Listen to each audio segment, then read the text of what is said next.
Hi అండి, అందరికీ నమస్కారం. మన ఛానల్ని సపోర్ట్ చేస్తున్న ప్రతి ఒక్కరికి ధన్యవాదాలండి. మన ఛానల్ తరపున ఒక వాట్సాప్ గ్రూప్ క్రియేట్ చేసామండి. ఇంట్రెస్ట్ ఉన్న వాళ్ళు కమెంట్ బాక్స్లో లింక్ ఉండిద్ది, జాయిన్ అవ్వచ్చు. మీకు ఏదైనా డౌట్ ఉంటే కింద కమెంట్ సెక్షన్లో కమెంట్ చేయండి. కుదిరితే మా వాట్సాప్ గ్రూప్లో జాయిన్ అయ్యి డౌట్ అడగండి.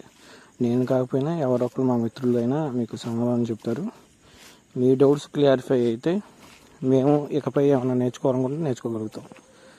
రంగు అనేది 100% నడిచిద్ది. 1-2 సార్లు పని చేయదు. అది ఏంటంటే కొన్ని కారణాల వల్ల. అందరికీ తెలిసిందే దాని గురించి. ఓకే అండి, ఏదైనా డౌట్ ఉంటే ఖచ్చితంగా అడగండి, సమాధానం దొరుకుతుంది. Thank you.